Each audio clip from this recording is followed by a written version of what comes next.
অত্যন্ত অনিচ্ছা সত্ত্বেও ৰবিবাৰে নিশা বা সোমবাৰে পুৱতি নিশা 12 বজাৰ পৰা আমি গুৱাহাটী মহানগৰীত 14 দিনৰ বাবে লকডাউন কৰাৰ সিদ্ধান্ত লৈছো।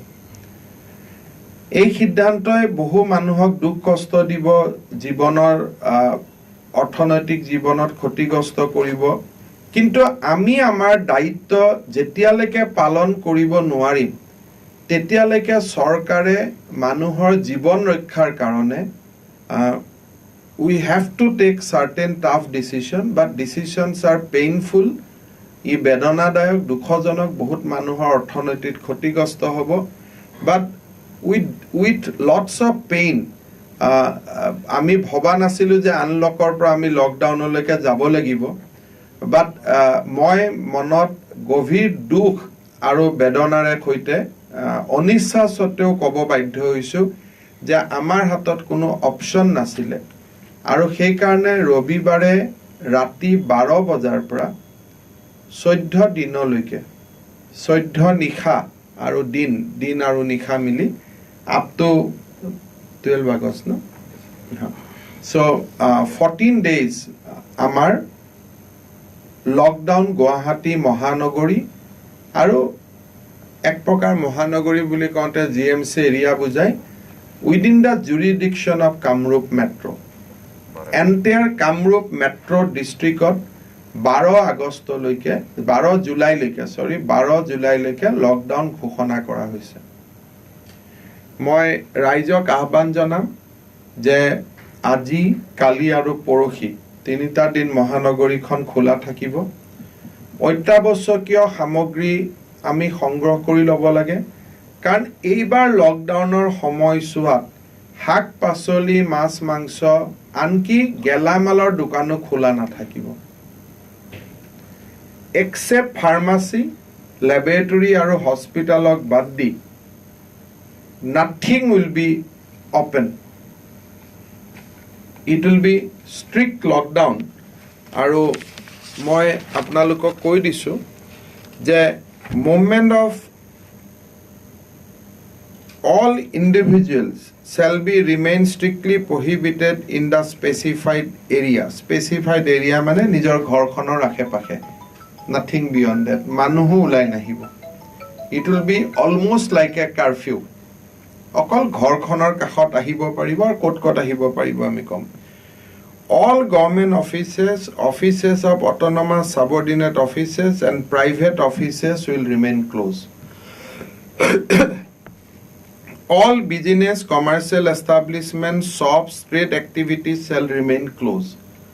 যেতিয়া আমি কমাৰ্চিয়েল বুলি কৈছো, shops বুলি কৈছো, পান, তামোল, গেলামাল সকলো বন্ধ থাকিব। Nothing will be there. All industrial establishments shall remain closed. কোনো ঔদ্যোগিক প্ৰতিষ্ঠান খোলা নাথাকিব। কোনো ৰাজহুৱা যান-বাহন, no public transport will ply. No private service will be, private bus, private গাড়ীও নচলিব। কোভিডৰ ডিউটি আৰু বানপানীৰ লগত জড়িত ব্যক্তিসকলক বাদ দি কোনো পাছ আদি ইস্যু কৰাও ইয়াত নিয়ম নাই। যদি কোনোবা পেচেণ্ট আছে, পেচেণ্টজনক লৈ আহিলে, ঘূৰি যাওঁতে পেচেণ্টজনক লৈ ঘূৰি গ'লে, বা প্ৰেছক্ৰিপশ্যন সেই মুহূৰ্তত মেডিকেলত এডমিট কৰা কাগজ লৈ ঘূৰি গ'লে গাড়ী চলিব পাৰিব। আদাৰৱাইজ কোনো চৰকাৰী বিষয়াই কোনো গাড়ী মটৰৰ পাছ আদি ইস্যু কৰা ইয়াত সম্পূৰ্ণভাৱে নিষিদ্ধ কৰা হৈছে। আগৰবাৰ আমাৰ লকডাউনৰ সময়ত OC সকলে হওক, মেজিষ্ট্ৰেট সকলে হওক গাড়ীত পাছ দিছিলে, এবাৰ there will be no pass.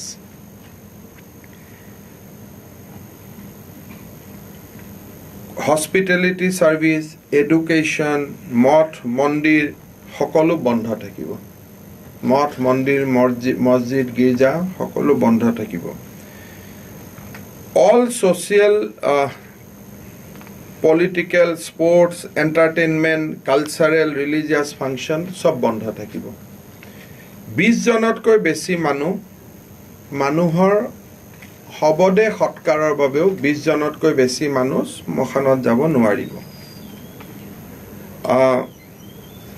আগতে কৈছো যে অল নন এসেনশিয়েল এণ্ড এভয়েডেবল মুভমেণ্ট অৰ্থাৎ মেডিকেলত যালেতো যাব লাগিব হস্পিটেলত গৈ যাব লাগিব মদৰ দোকানে হওক পাণ তামোলে হওক সকলো বন্ধ থাকিব ইয়াত কেইটামান এক্সেপশ্যন দিয়া হৈছে যে defence Central and State Police Force, District Magistrate, Commissioner of Police, Home Guard, Defense, Fire, Disaster Management, Electricity, Water Service, Municipal Bodies, etu khula thakibo. Health Department aru Medical Establishment Hospital etu khula thakibo. Bank with skeleton staff ekdom কম সংখ্যক মানুহৰে bank চলিব আৰু ATM সাৰ্ভিসটো চলি থাকিব তাৰ ওপৰত আমাৰ অৱশ্যে power generation telecommunication print and electronic media will be open তাত বাধা নাথাকিব পাৱাৰ জেনাৰেশন খোলা থাকিব transportation of essential goods vehicle of health fire law and order and emergency service will be allowed সেই সকল হোটেলে খোলা থাকিব যত কোৱাৰেণ্টাইনৰ মানুহ আছে আৰু কোনোবা যদি এয়াৰ প্লেন আদিৰ ক্ৰু আদি থাকে সেইখিনিৰ কাৰণে বা মেডিকেল ডিপাৰ্টমেন্টৰ ডক্টৰ নাৰ্ছ যদি কোৱাৰেণ্টাইনত থাকে তেওঁলোকৰ কাৰণে হোটেল খোলা থাকিব ডাইৰেক্টৰেট অফিচ আৰু সেক্ৰেটাৰিয়েট অফিচ ফাংচন কৰিব with a skeleton staff joint secretary ওপৰৰ অফিচাৰ সকল আহিব আৰু তাৰ বাহিৰে আন সকল নাহে কিন্তু যদি ডাইৰেক্টৰ আৰু সেক্ৰেটাৰিয়েটত কোনোবা তৃতীয় চতুৰ্থ শ্ৰেণীৰ লোককো মাতে অৰ্থাৎ আহিব লাগে বুলি কয় তেওঁলোক ডেফিনেটলি আহিব কিন্তু সেক্ৰেটাৰিয়েট আৰু directorate with a skeleton service চলি থাকিব milk baby food medicine water supply খোলা থাকিব ৰেলৱে সাৰ্ভিস খোলা থাকিব এয়াৰ সাৰ্ভিস খোলা থাকিব আৰু লকডাউন প্ৰথম 7 দিন অত্যন্ত কঠোৰ হ'ব ইয়াৰ বাহিৰে কোনো এক্সেম্পশন নাথাকিব 7 দিন পাৰ হোৱাৰ পিছত আমি হয়তো গ্ৰোসাৰী শপ শাক পাচলি এই ধৰণৰ এসেনশিয়েল কথাখিনি আমি বিবেচনা কৰিম কিন্তু প্ৰথম 7 দিন কোনো ধৰণে আমাৰ এই লকডাউনত শিথিলতা নাথাকিব basically except pharmacy hospital nothing will be available এইটো হল এইবাৰ লকডাউনৰ প্ৰথম 7 দিন আমাৰ 31টা কোভিড কেয়াৰ সেন্টাৰ খোলা হৈছে কোনোবাই যদি কোভিডৰ টেষ্ট স্যাম্পল দিব যায় তেওঁলোকৰ বাবে এইটো প্ৰক্ৰিয়া এলাউ থাকিব অৰ্থাৎ আজি আমাৰ যে 31টা কোভিড সেন্টাৰ খোলা হৈছে তাতটো মানুহ যাব কোভিডৰ স্যাম্পল দিবৰ কাৰণে সো সেইটো খোলা থাকিব তাৰ কাৰণে গাড়ীখন লৈ গলেও তালৈকে যাব তাৰ পৰাই গুছি আহিব ওয়াৰ্ডৰ বাহিৰত আৰু ওলোৱাৰ প্ৰশ্ন নাই আৰু তাতো পুলিচে নজৰ ৰাখিব যে হসাকয়ে স্যাম্পল দিব আহিছে নে স্যাম্পল দিয়াৰ নাম লৈ আন কামত ওলাই আহিছে ইয়াৰ লগে লগে আজি গধূলি 7 বজাৰ পৰা গুৱাহাটী মহানগৰীত ৰাতিপুৱা 7 বজালৈকে সান্ধ্য আইন বলবৎ কৰা হ'ব আজিৰ পৰা 7টাৰ পৰা 7টালৈ যেটো আমি 9টাৰ পৰা কৰিছিলো আজিৰ পৰা লকডাউন হ'ব ৰবিবাৰে ৰাতি 12টাৰ পৰা কিন্তু কাৰফিউ আজি 7টাৰ পৰা হ'ব আৰু পুলিচক নিৰ্দেশ দিয়া হৈছে যে কাৰফিউ অতি স্ট্ৰিক্টলি বলবৎ কৰিব লাগিব